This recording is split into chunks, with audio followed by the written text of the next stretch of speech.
start the magic recording? I've just started it up. It'll come up in just a few seconds.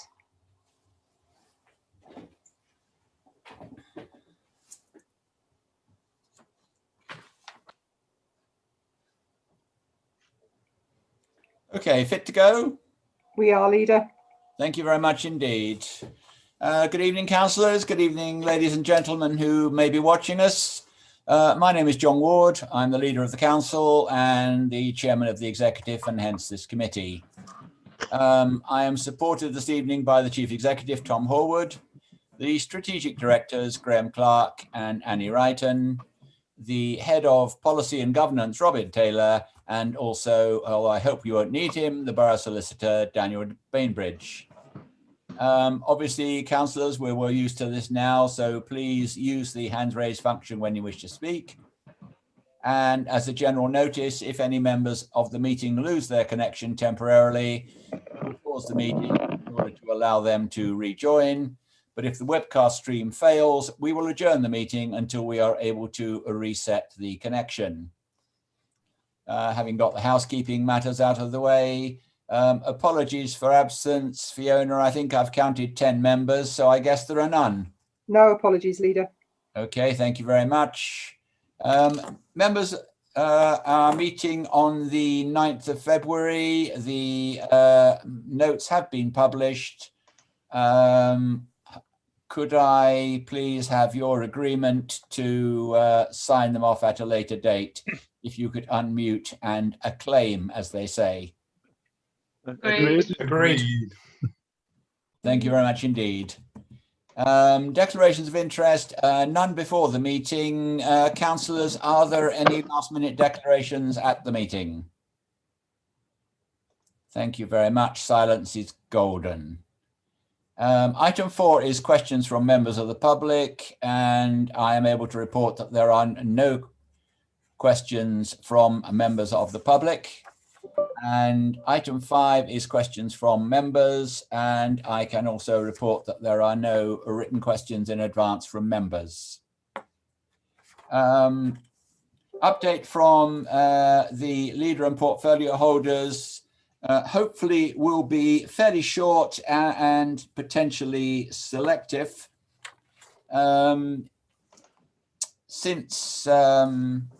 Well, first of all, obviously, the government has now published its, should we say, relaxation of COVID restrictions for canvassing. They are now in the public domain, but just to place on record, people can start putting leaflets through letterboxes and knocking on doors with effect from Monday, the 8th of March. It's very much a letters time at the moment.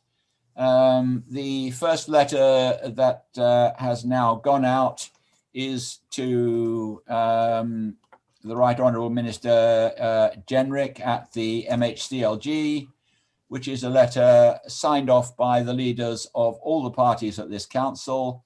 I thank everybody for their focus and cooperation on this. It's a highly important matter because it affects business rates and our future finances, and the portfolio holder may have more to say on that. As a result of motions at the last meeting, I have been mandated to write to our MPs about the climate change motion going through Parliament. That letter is in final stages of preparation.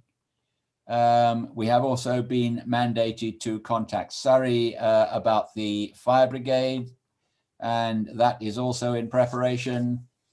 And with the approval by council of our submission to the Boundary Commission, a covering letter will go out with that. That really is stage one. The next thing that the executive will be looking at, prompted by the Boundary Commission's inquiries on our council size, is the number of ONS and planning committees that we have, and should we perhaps look at some form of rationalization of them.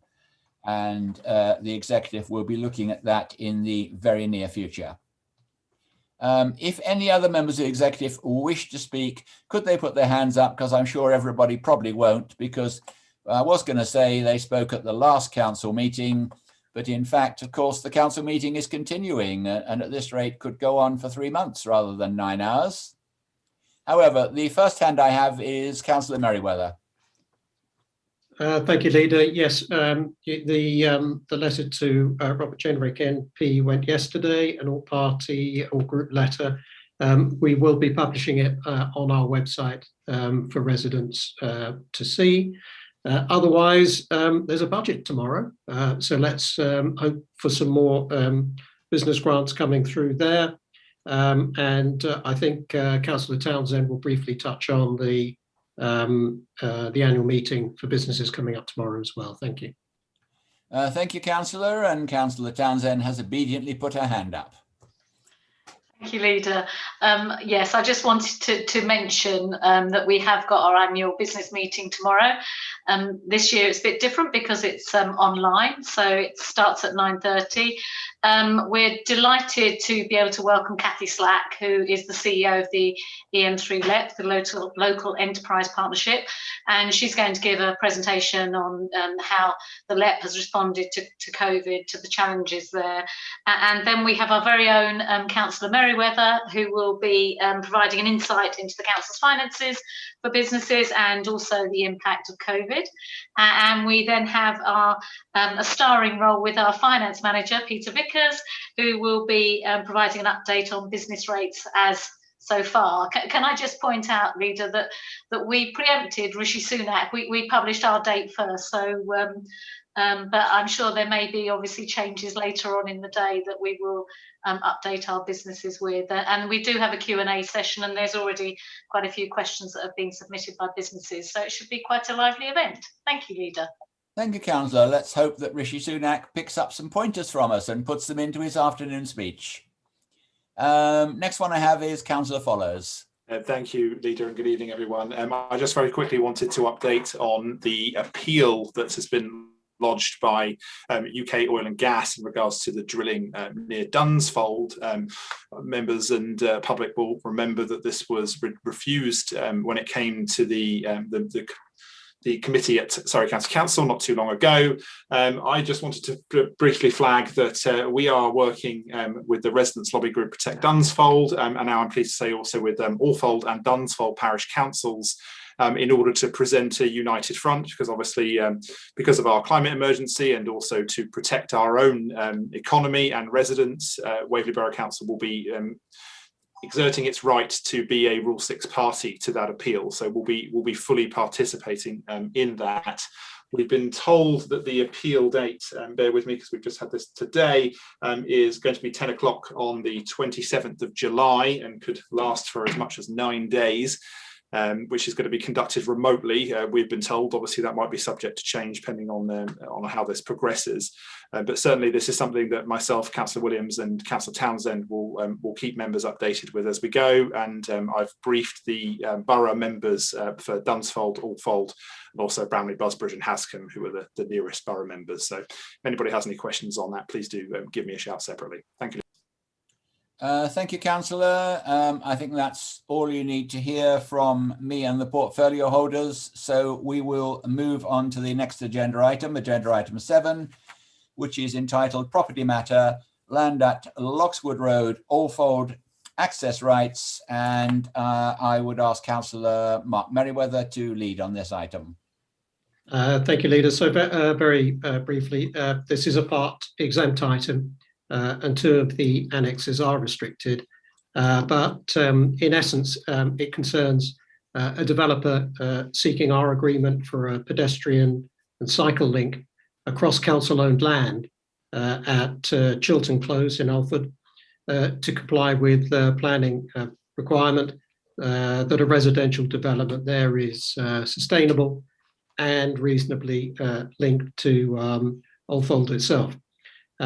So we've already engaged specialist external advisors and valuers to get maximum value for the council in return, which will raise much needed capital to reinvest in council services and facilities. And please can I thank Councillor Denis, who I know is going to speak, for his valued contribution, which was sought prior to making this recommendation. Thank you, Leader. Thank you very much, Councillor. We only have one speaker, which is the celebrated Councillor Denis. The floor is yours. Thank you for that. I think I said I wouldn't be controversial, and you believe that, but no, seriously, I won't be. Thank you for letting me speak on this. And thank you for the officers, especially, including Peter Vickers. We had a really good, interesting conversation about this last week, so thank you to them. I mean, this is quite a bizarre footpath, if I'm honest, which has been designed by a building inspector to join up the village. And all it does is it brings it out about 200 yards further along the line, but actually further away from the shop. So it's an absolute bizarre condition, but for our purposes, you know, it's a gift horse in lots of ways. Having said that, I think there are a couple of things I really would like us to ensure that we do. When you look at the map and where the footpath is likely to go, it could be within about 10, maybe 15 foot from the front doors and windows of some of the properties. And depending on how the footpath actually gets to that point, it could run alongside people's back gardens, which have absolutely no protection at all. It's open fields. So my first plea is that when we look at the plans, we must make sure that people's privacy is not compromised. You know, these are council properties, and I think we owe them a duty to make sure that, you know, people aren't walking right alongside their back gardens and looking in. So that's my my first plea. And the second one is, obviously, we do a proper consultation with them. I know it gets published, but we actually do speak to them, because this could impact possibly on 3, but potentially up to about 10 different properties. And I think, you know, it's an area that is all social housing, and I wouldn't want them to feel even more disadvantaged by having footpaths going right past. And a point I made to Peter as well, we do have problems, and I'm sure it's the same on all areas.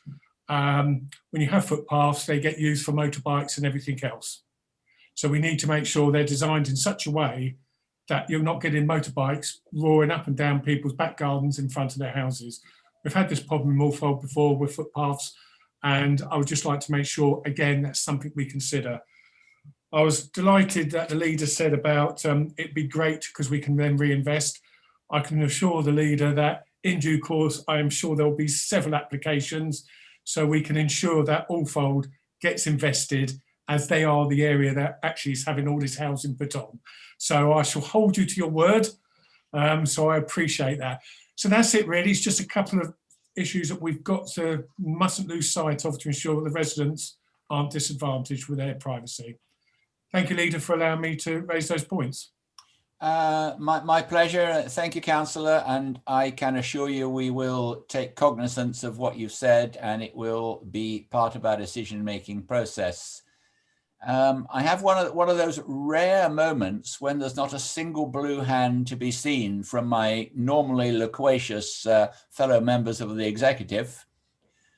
So I will take this opportunity to put the recommendation to the executive, which for the record I will read. It is recommended that the pedestrian stroke cycle link into Chiltern Close be agreed and authority be delegated to the strategic director to approve the terms of the agreement. Members of the executive, could I have red or green, please?